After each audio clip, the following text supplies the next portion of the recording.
Runner, slates full, we already locked in. Matt and Jake on the mic, let the show begin. Score, starters, who's hot and who's not. Burning daylight sports, give it everything we got. First pitch energy, no time to sleep. 15 games on the board, the grind don't cease. No wasted daylight, it is already on. Burning daylight sports, all day long. Two guys, one mic, straight talk, no filler. If they happen on the diamond, we gonna deliver. No wasted daylight, it is already on. Burning daylight sports, all day long. Two guys, one mic, straight talk, no filler. If they happen on the diamond, we gonna deliver. All right, welcome back, Daylight Burners. This is Burning Daylight Baseball for Monday, June 8th, 2026. Do a little weekend recap for y'all. Not a great weekend for my teams west of the Mississippi River. Rockies got swept, and the A's managed to avoid the sweep off a fine pitching performance by rookie Gage Jump in his third start. Looked really good yesterday, and the A's offense finally did something there in Houston. But the Tigers helped us out. They took 2 out of 3 from the Mariners, and they're starting to show some signs of life. And Terek Skubal is probably not human. So we'll get into all that. We'll run down the weekend, take a look at what's coming up ahead. Jake was busy again today. He's a busy man, and I'm also not very good at coordinating stuff. I'm also a busy guy, despite not having anything going on. I always tend to say busy, it seems like. Busy good or busy bad? I don't know. We'll talk about that later. It's a different time, different place. All right. So Friday games started off very good for me. The only bad part about this one is the Cubs didn't tie it, and then a plane didn't crash into Wrigley. I'm just kidding. I don't want anybody to die, but I can't stand either of these teams.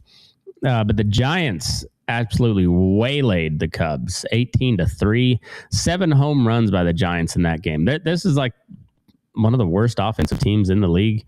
But Matt Chapman hit a grand slam and a 3-run homer. Had a career high day with 8 RBIs. RBI, I guess, runs batted in.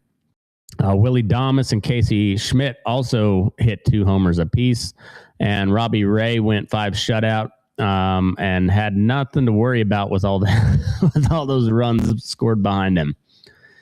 And then Saturday, Cubs go out and win 3-2, and then yesterday, Cubs take it to them, or the Cubs drop the rubber match on getaway day. Giants win 2-1 in the 10th inning. All right. Mariners Tigers. It's a good series for the Tigers. They helped us out a bunch. So took 2 out of 3 from Seattle. Friday, Detroit gets the win over with Framber Valdez out dueling. Well, did he outduel him? Yes, he did. Outdueled Framber Valdez outdueled Brian Wu. Saturday, Seattle comes back and they win 4-0. Blank the Tigers. On who was pitching for the Tigers on Saturday?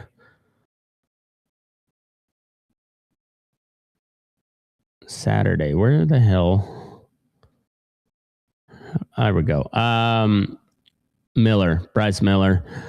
He's got a 1.33 ERA on the year, coming off of the IL and working with that piggyback start situation with Luis Castillo. Kader Montero got touched up a bit, not bad, but just enough for the Mariners to win, especially when you don't put any runs up against them.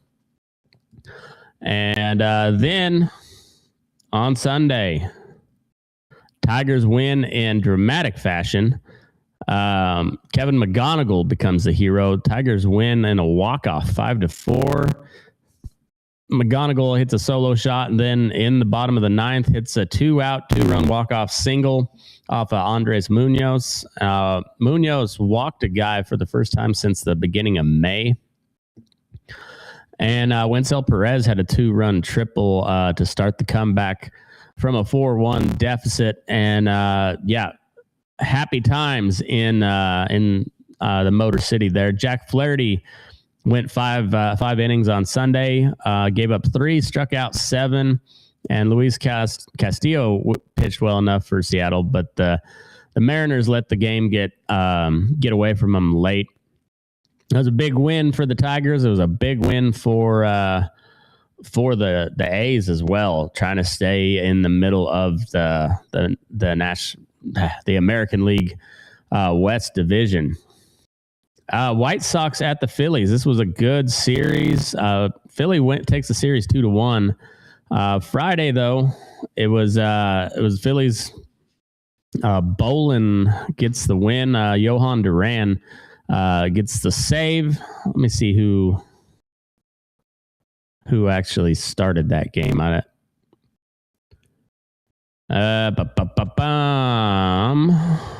So K started. He went 4 innings, 7 hits, 6 runs. 2 walks, 4 Ks, gave up 2 home runs to Brandon Marsh and Adolis Garcia. Luzardo pitched well enough for the Phillies. He went 6 innings, 7 hits, 5 runs. Not a quality start, but he gave you 6. 2 walks, 2 strikeouts, and he gave up 3 home runs. Grichuk hit 2, 1 in the 3rd and 1 in the 5th, and then Hill hit 1 in the 6th. So a lot of home runs there in Philadelphia. Phillies take game 1.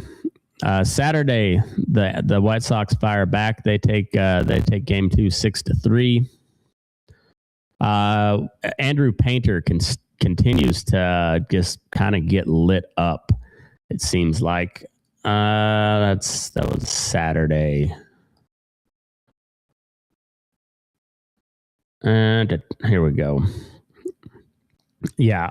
Andrew Painter's got a 1-7 record on the year, 6.21 ERA, and he is getting a rude awakening to the big leagues. And then Philly comes storming back on Sunday, and they take the series. They take the game, take the series. They win 9-5.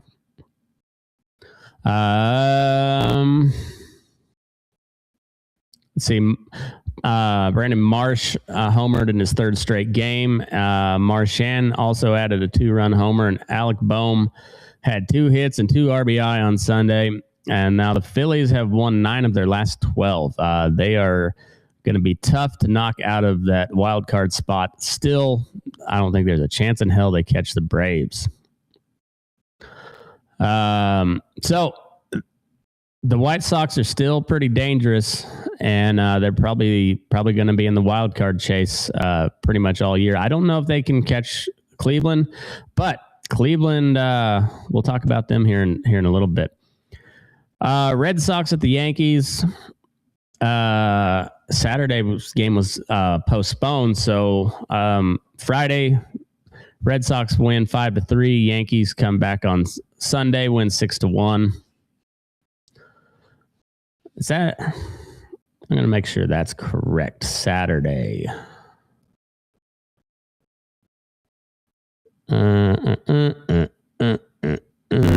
Yes, postpone. Make up on August 29th. So that'll be a 4-game set the next time the Yankees or the Red Sox come to New York. So Boston took the game Friday. Yankees answered Sunday with a 5-run 8th inning. Cody Bellinger hit a 2-out go-ahead homer. Trent Grisham added on with an RBI single, and Jazz Chisholm blew it wide open. He had a 3-run shot. The Yankees got it done without Aaron Judge, and that does matter to some extent. But Judge is going to be out for a while, and Boston has not been very good. Orioles at the Blue Jays. We'll take a look Friday. Here we go. Orioles. Woof. They had a party up there in Toronto. They take the game Friday 13-3. Blue Jays answer on Saturday. They win 6-4, and then again on Sunday 6-4. Friday, Adley Rutschman went off for 4 hits, 5 total RBI in the 13-3 rout. Sunday's game, Toronto rallied to win it late. And they closed the weekend taking 2 from the Baltimore team. They're both trying to stay relevant in the wild card combination. I don't care too much about this series at all, but for the wild card implications, it was fairly important in a American League East division that is kind of struggling on all fronts at the moment. Yankees have the most to look forward to, but they haven't been particularly good here lately, and the Judge injury really puts a damper on that. All right, so Battle of Florida. Miami won it this time. Rays came out and blanked the Marlins on Friday behind a fine pitching performance from Rasmussen. Rays win 6-0. Saturday, where are we at here? The Marlins come back. They win 4-3. And then Sunday, we had a really pretty cool pitching matchup. Sandy Alcantara on the mound. Where am I at? There we are. And Clevenger gets the loss. Let's see. Alcantara pitched well, went 7 innings, allowed 1 run, 5 hits, but they were all singles. He struck out 7 and walked 1. Pretty good performance. Griffin Jacks for the Rays went 5 innings, 3 hits, shutout, 2 walks, 4 Ks. Really good pitching performance, but Rays bullpen give it up. Otto Lopez went 2 for 4 with a double, a triple, a run, and an RBI. And the Marlins stole 4 bases on the day.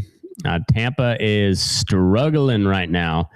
And Miami taking 2 after getting blanked on Friday says more about the Rays than I think it does about the Marlins. The Marlins are still pretty whatever. The Rays, though, coming back down to earth pretty dramatically, it seems like. All right. Braves, Pirates. I don't know. The Braves are good. They sweep the Buccos 6-3, 6-3, and 3-2. Braves are now at 43-21. They're above that 667 clip that they'd been winning at. Pirates still 4 games over 500. That was, let me see, after yesterday's scores.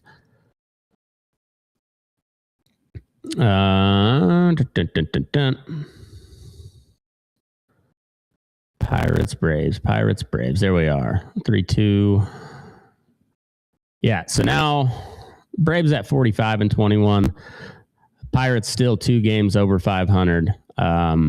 But the Braves really kind of big brothered the Pirates like pretty handily.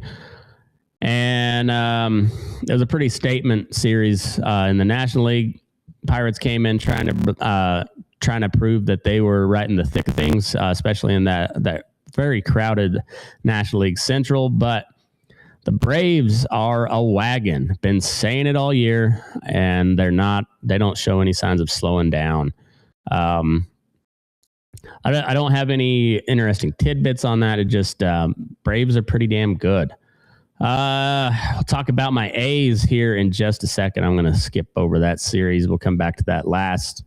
Reds at the Cardinals. This was another pretty key series in the National League Central and the National League in general. Cardinals making the case. Reds dropped I think they're below 500 now.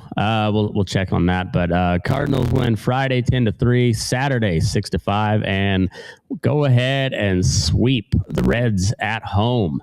Cardinals, Cardinals make a statement there at Busch Stadium, and they made some pretty good noise there in the Central. Blowout win Friday.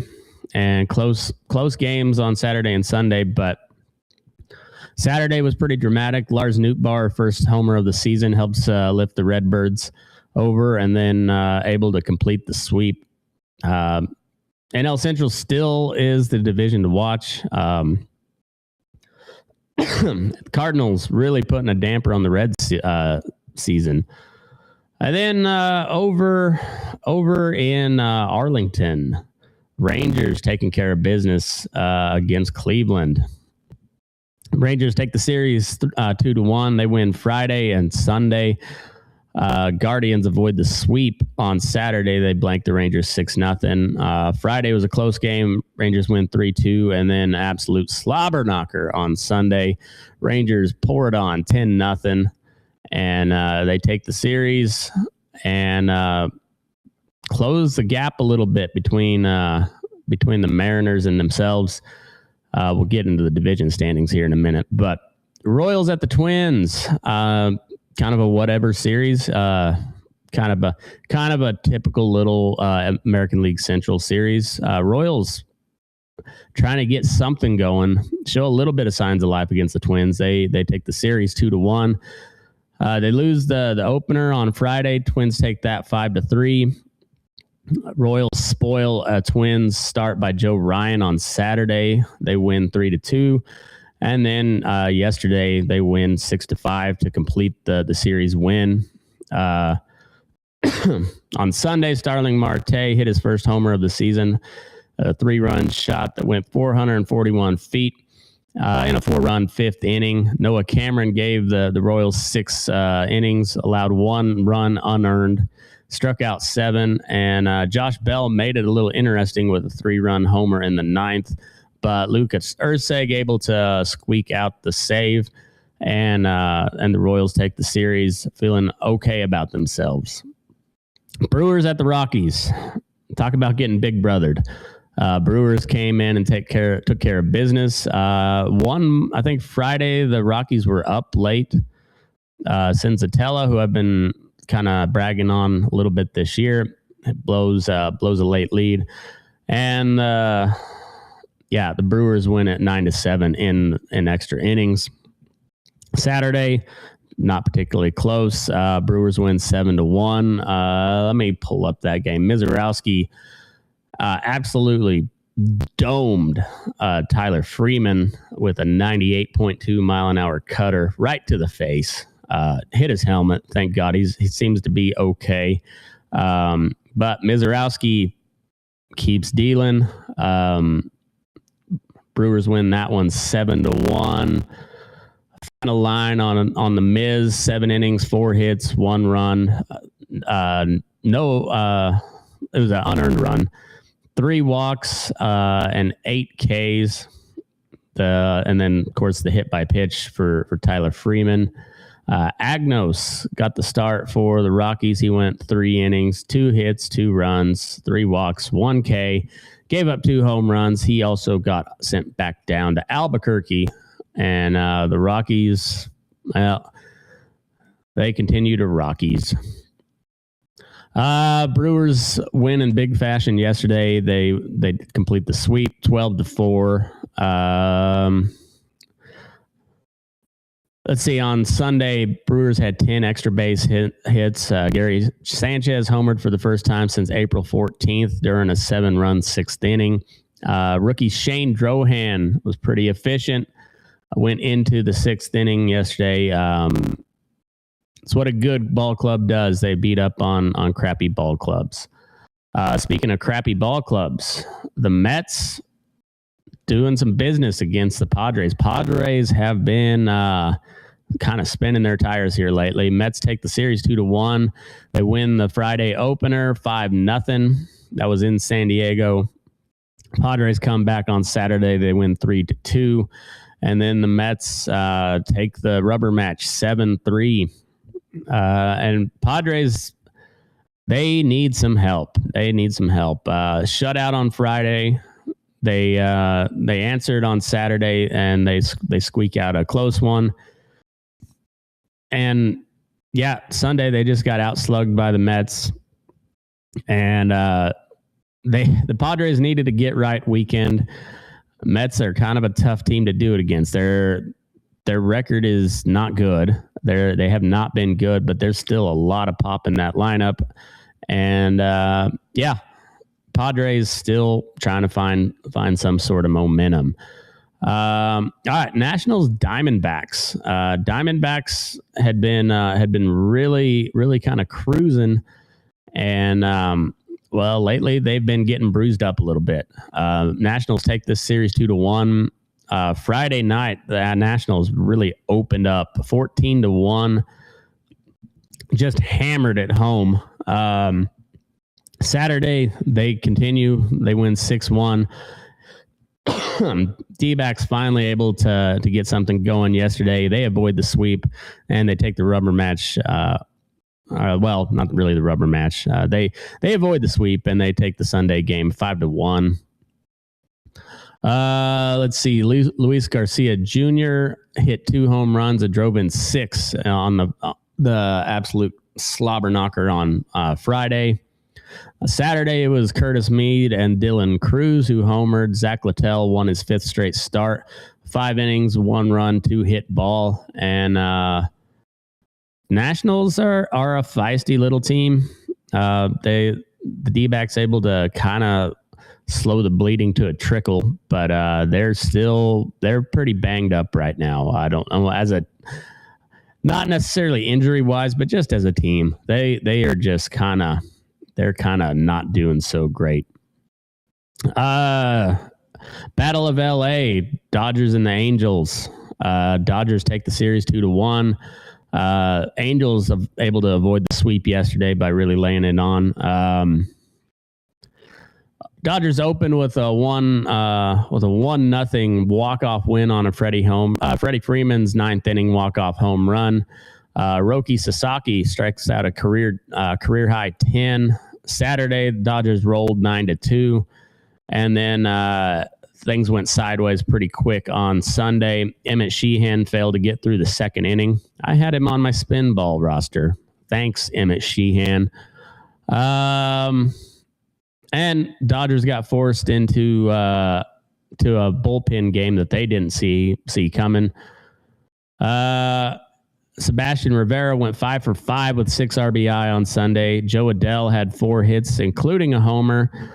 Zach Neto joined the party, hit a 3-run shot in the 6th-run 7th inning. Hit game and a homer from Dalton Rushing, but I still hate his face.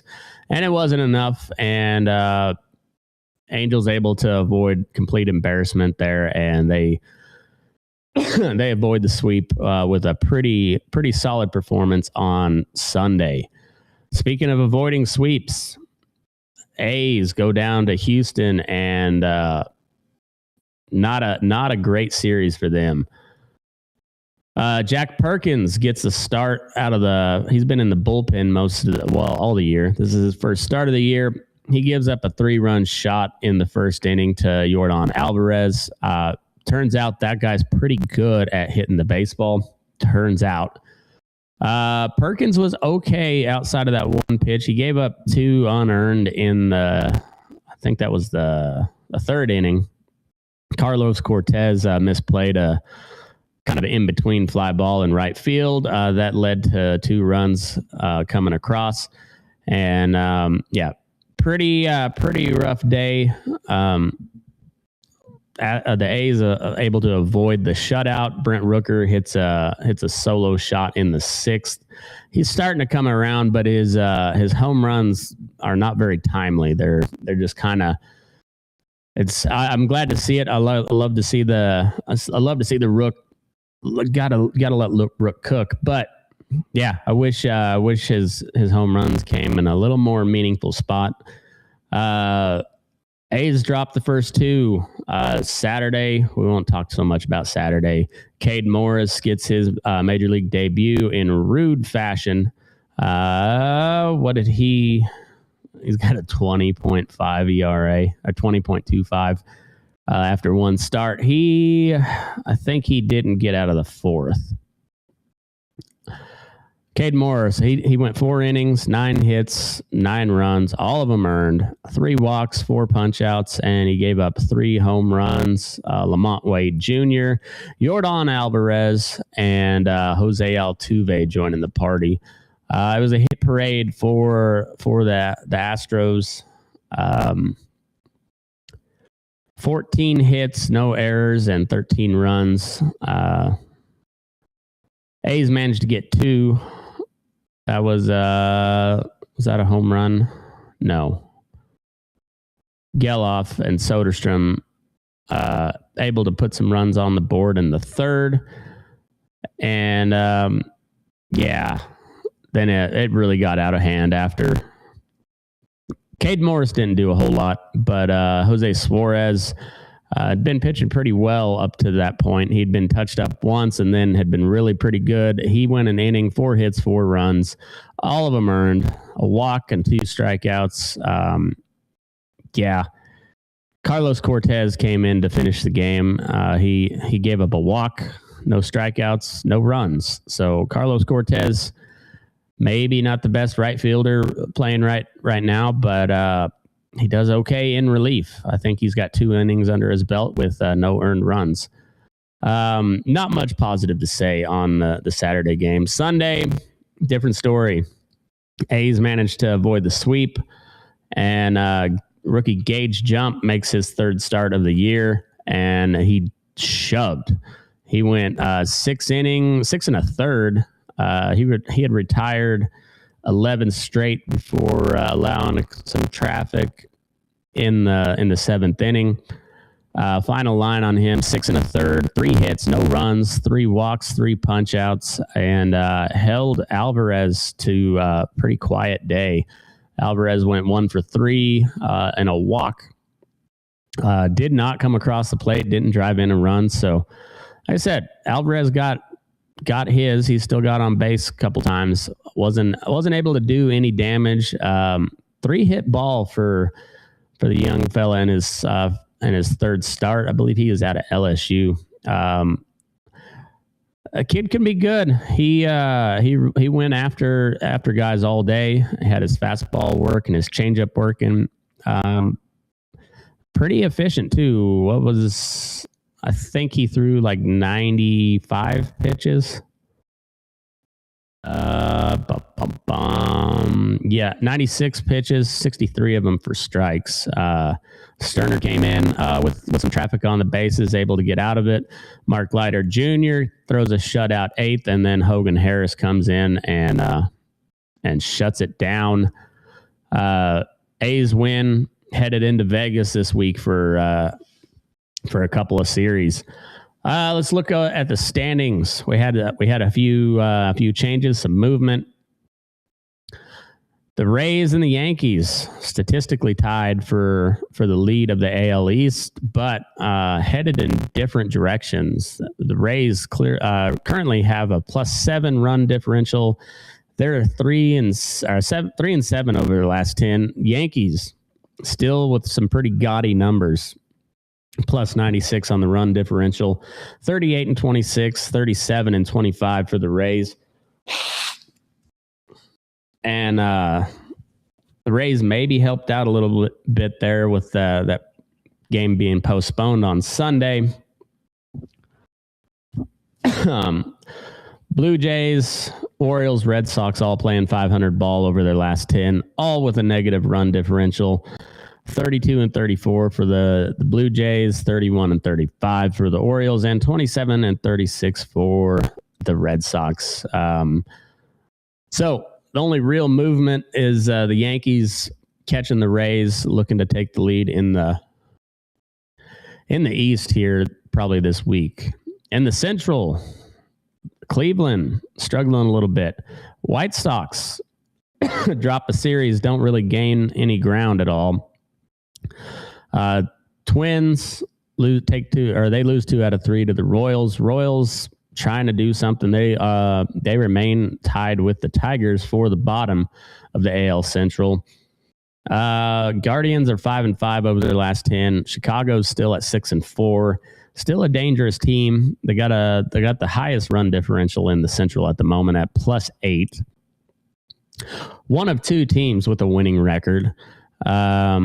Twins, they're starting to look gross again. They're 3-7 over their last 10. They've lost the last 2. And the Royals and the Tigers both playing 500 ball over their last 10. Royals don't have nearly as much to look forward to as the Tigers. Tigers looking to get Terek Skubal back on the bump, and maybe they can climb their way back into the division.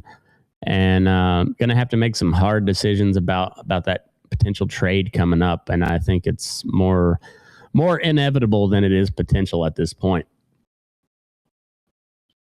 Over in the American League West, not much change in the standings. Seattle loses 2 out of 3 to the Tigers. Rangers take 2 out of 3 from Cleveland. And the A's drop 2 out of 3 to the Astros. We're currently 2 games up on the Astros for the division, but the Astros are coming on kind of strong at the moment. Angels still pretty hapless, 25-41. They're 9 games back of the division, 7.5 of the wild card. We'll go through the full wild card rundown here in a minute as well. Over in the National League in the East, the Braves continue to just hammer away at that division, or at everybody really. They sweep the Pirates. They go up 9.5 on the year, or on the division. The Phillies trying to keep some sort of pace. They're in the wild card race at the moment, 35-30, and they're 7-3 over the last 10. Atlanta 8-2. Philly still got a negative run differential at -19. Braves at a +116, looking pretty gaudy. Nationals, they're 4-6 over their last 10, but they're still at 500. They're a game and a half back of the wild card. And pretty dangerous team. Not many teams wanting to face them at the moment. That is not a gimme series. Marlins, not so much either. They're 31-35, playing 500 ball on a 2-game win streak. And the Mets coming in at 29-36. They're 7-3 over their last 10. They got a -5 run differential, but playing a little better brand of baseball here as of late. Still 15.5 back of the division, 5 back of the wild card. I don't know what to think about the Mets. They got a lot of money. They're not afraid to make some moves. We'll see what they do at the deadline, but they are within striking distance of a wild card, and should they get in and they get some people healthy, they could maybe be dangerous. We'll see. The Brewers still in pretty commanding lead of the National League Central. They're 5 games up on the Cardinals. They're 7-3 over the last 10. Sweep the Rockies on a 3-game win streak. +105 on the run differential. Cardinals at -2 on the run differential, but it seems like they get the runs when they need it. 35-28 on the year. 5 games back. They're in the wild card hunt. Outpacing the Pirates by 2.5 games at 34-32, tied with the Cubbies. Pirates are playing 500 ball. Cubs are 4-6. They lost second consecutive series at Wrigley, dropping 2 out of 3 to the Giants. And the Reds, the Central has a team under 500 for the first time in quite some time, maybe all season. I don't remember for sure. They're now at 31-33. They're 9.5 back of the division, 2.5 back of the wild card. Still a dangerous team, but a -51 run differential. They've lost 4 straight, 2-8 over their last 10. Man, it's been a bit of a roller coaster there in Cincinnati this year. And then over in the West, the Dodgers add to their lead. They're 7.5 games up on the D-backs, 8 games up on the Padres, 15 and 18 games respectively on the Giants and the Rockies. Dodgers are playing 6-4 ball over their last 10. D-backs 3-7. Padres 2-8, and the Giants at 5-5. The Rockies at 4-10. Dodgers now with a plus 133 run differential, 42-24 on the year. They're the Dodgers. They are a wagon. But like I said, it is good to have somebody to root against on that team. So Dalton Rushing has a stupid face, and I don't like him. Pretty good ball player, but still, that guy can pound sand. Yeah, so National League Central still a very interesting division, but the Brewers seem to have that under control. The American League West still only got one team over 500. The Rangers a game back. The A's 3 games back. They've got a 3-game set against the Brewers coming, and they also have a 3-game set against the Rockies. So hopefully they can kind of get right there. The offense maybe can get rolling there in Vegas, which is a very hitter-friendly park. And being the home field for the A's AAA affiliate, the Aviators, a lot of experience for these guys in that ballpark. So hopefully that spells some success for them this week. They finished a road trip at 5-5, and this is I guess technically a home game, but more of a neutral site. Let's see how they fare. Let me see. Let's look at the transaction report real quick.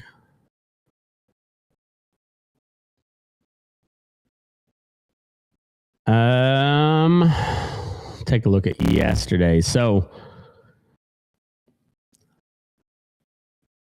the A's put Jack Kohanowitz on the 15-day IL. The Reds activated Rhett Lauder, right-handed pitcher, from the 15-day IL.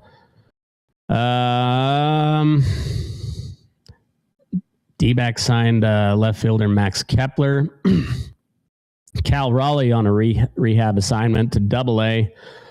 I think that's Double-A, the Aqua Sox. So that's good news for the Mariners, not good news for the rest of the West. Terek Skubal was on a rehab assignment to the West Michigan Whitecaps. He went 5 shutout innings, absolutely dealt. Looks like no harm, no foul on that elbow surgery for him. Dodgers traded Antoine Kelly to the Cubs, and the Rangers traded shortstop Richie Martin Jr. to the Rockies. Sammy Peralta got recalled from the Isotopes while Agnos went down. Also, TJ Shook got optioned to the Isotopes.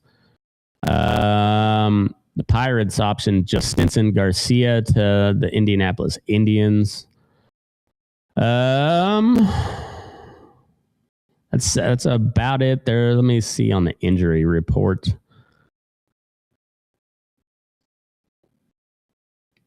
Dalton Varsho left the game on Friday with left wrist discomfort.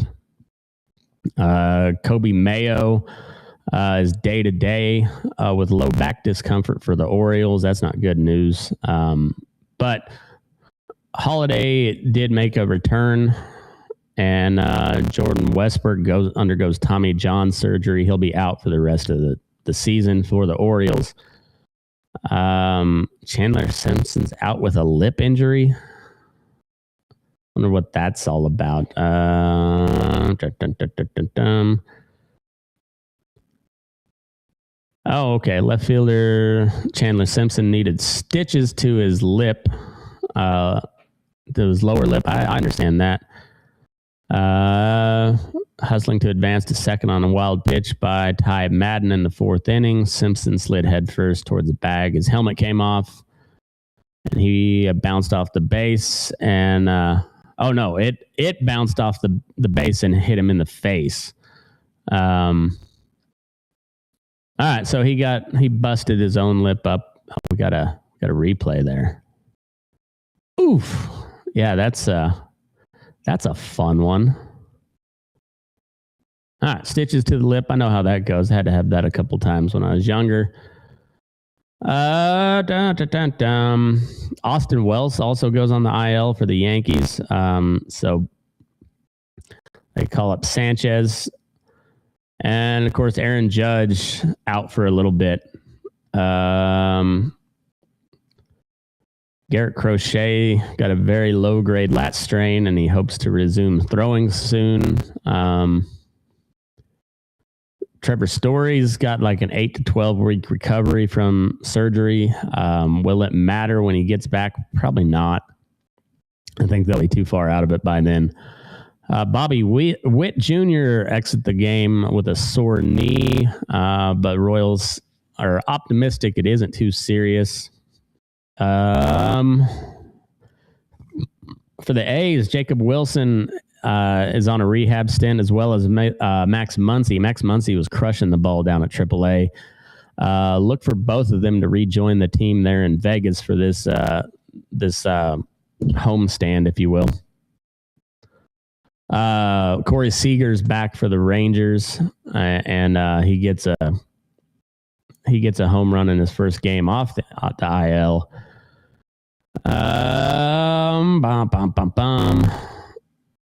Jorge Polanco is got ankle soreness, so he was shut down for the Mets. And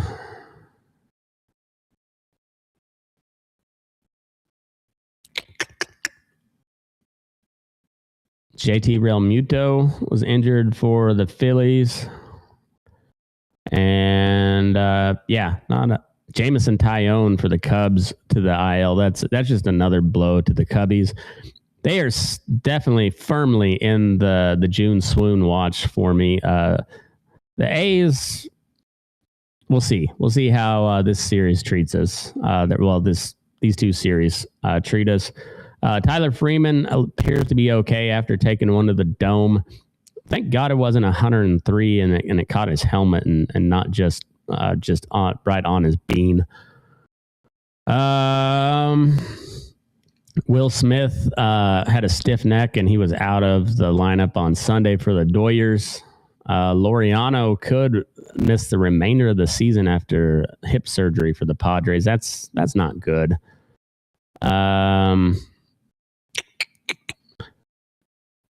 Harrison Bader is on the IL with plantar fasciitis for the Giants. Not that he was doing a whole lot to help that offense. But that's about it on the. That's pretty well it on the injury news. Let's take a look at the week coming up. So we got the Mariners headed to Baltimore. Emerson Hancock on the mound today. Looks like a bullpen game for the Orioles. The Orioles are kind of whatever. And the Mariners been pretty hot here lately, even after dropping the 2-game set in Detroit. Red Sox head down to the Rays. The Rays trying to keep pace in the National League East. Connolly early on the mound for the Red Sox, and Ian Seymour for the Rays. Early's been very good. 5-3 record, 3.26 ERA with 63 punch-outs on the year. Ian Seymour's at a 5.23 ERA, 33 punch-outs. 3-0 record, though, but he has been pieced up a little bit. Yankees head into Cleveland. We got Will Warren on the mound. Been very good. 3.22 ERA, 7-1 record, and 70 punch-outs on the year. He'll be facing off against Gavin Williams, equally good on the year. 9-3, 3.20 ERA, and 94 punch-outs. He's really pitched well for the Indians this year. That'll be an interesting series for sure. Two division leaders and both kind of playing whatever ball right now. The Indians probably, I know they're looking to get hot. Yankees still trying to find their identity without Aaron Judge in the lineup. How much will that hurt them? We'll see. It's shown to be pretty devastating in the past. Phillies head up to Toronto to take on the Blue Jays. Christopher Sanchez, he's making a strong case for himself, National League Cy Young. 7-2 record, 146 ERA, 103 punch-outs on the year, coming off a 50 2/3 scoreless inning streak, the most ever by a left-handed pitcher in Major League Baseball history. Dude is absolutely filthy. That is appointment TV to watch when he's on the bump. He's facing off against Patrick Corbin, who's had a pretty good year himself. Old man's at a 2-2 record, 3.98 ERA, and 37 punch-outs. Nowhere near the year that Christopher Sanchez is having, but not many people are. And in fact, no other left-handed pitcher has had that kind of run ever. Astros headed into Anaheim to take on the Halos. Spencer Arrighetti making a case for himself of American League Cy Young. 7-1 record, 1.94 ERA, 46 punch-outs on the year. So he's not much of a strike him out guy, but 1.94 ERA, been very good. Grayson Rodriguez has not. 2-2 record, 9.50 ERA, only 17 punch-outs on the year. The A's got that ass the other day. He's just not been very good. I imagine that the Astros roll today. Hopefully the Halos can beat up on them a little bit, keep them tamped down. We'll see. Reds at the Padres. This is an interesting series as well. Two teams that have been struggling mightily as of late. Andrew Abbott, who's been pretty good, really good here lately, facing off against Walker Buehler, who's been whatever. 4.53 ERA, not 49 punch-outs, 3-3 record. Andrew Abbott, the record is fairly similar, but he's pitched much better as of late. 4-3 record, 4.06 ERA, and 47 punch-outs. As me and Jake were talking about, it seems like he's kind of returning to what we expected from him last year. Then we got Giants headed into San Francisco to take on, or the Nationals heading into San Francisco to take on the Giants. Miles Mikolas on the mound for the Nationals, taking on Logan Webb. I would imagine the Giants take this one, one of the more hitter-friendly or pitcher-friendly parks in the league. Miles Mikolas is going to need all that help. He's been terrible this year. 6.39 ERA, 1-5 record, 36 punch-outs. Logan Webb has pitched pretty good lately, but on the year has not been very good. 3-4 with a 4.25 ERA, 51 punch-outs. That's kind of a whatever series. But if you got nothing else to watch, might as well. And then Brewers head into Vegas to take on the A's. We got Kyle Harrison on the bump for the Brewers, who's been excellent. Jeffrey Springs has pitched like ass here in the month of May. Hopefully he can turn things around. Pretty good pitcher that has been struggling as of late. Kyle Harrison, different story. 7-1 record, 1.57 ERA, 73 punch-outs, and he has been dealing. We'll see if the A's bats can get to him at all. Jeffrey Springs is 3-6 on record on the year, 4.37 ERA, 60 punch-outs. He needs to get a win. He hasn't had a win in over a month or close to a month. I think it was like April 28th or something last time he got a win. So that is what we got for today. So some pretty intriguing series. Yankees at the Indians. Reds at the Padres, Brewers at the A's. That's I'm curious to see if the A's can handle kind of a real ball club. Headed into the rest of the week, so kind of a short schedule today. We got the Dodgers headed over to Pittsburgh to take on the Pirates. Eric Lauer and Paul Skeens facing off tomorrow. D-backs at the Marlins. See if the D-backs can get right there. Twins headed into Detroit to take on the Tigers. Tigers looking to keep some momentum rolling, especially with Terek Skubal and his return appears to be imminent. Phillies up there in Toronto. Cardinals at the Mets. We'll see if the Mets can keep rolling. See if the Cardinals keep rolling. See if the Mets can kind of keep themselves relevant. Rangers at the Royals. Gross. Evaldi facing off against Kolek. Got a pretty decent pitching matchup on Tuesday, but that's a gross series. Hopefully the Royals can do some damage. Keep those Rangers. Put them back in their place. Braves at the White Sox. That's a fun series. We got Grant Holmes facing off against Eric Fetty on Tuesday. Cubbies heading into Coors. We got Colin Ray facing off against Tomoyaki Sagano on Tuesday. Astros at the Angels again. So got some pretty decent series coming up where we're starting to get into the dog days of baseball standings wise. That's right. I need to cover the wild card real quick. So as it sits right now, here we go. In the American League, we've got the Yankees, White Sox, and Rangers holding the wild card spots with the Blue Jays, A's, Orioles, and Twins all and the Astros all within 3 games of a wild card spot. Red Sox, Tigers, Royals, Angels bringing up the bottom. Over in the National League, we've got the Cardinals, Phillies, and the D-backs holding down the wild card spots with Padres, Pirates, and Cubs all on the outside looking in. A half game back for all 3 of those clubs. Nationals and Reds, they're close. Nationals a game and a half out. Reds at 2.5 back, and the Marlins at 3.5. The Mets, Giants, and the Rockies got quite a bit more ground to cover. So, anyway, that's all I got for you today. It was a pretty good weekend of baseball. Not so great for my Rockies or my A's, but A's able to finish off a 500 road trip, able to avoid the sweep, and got a really good pitching performance from Gage Jump. Hopefully, Cade Morris bounces back in his next start.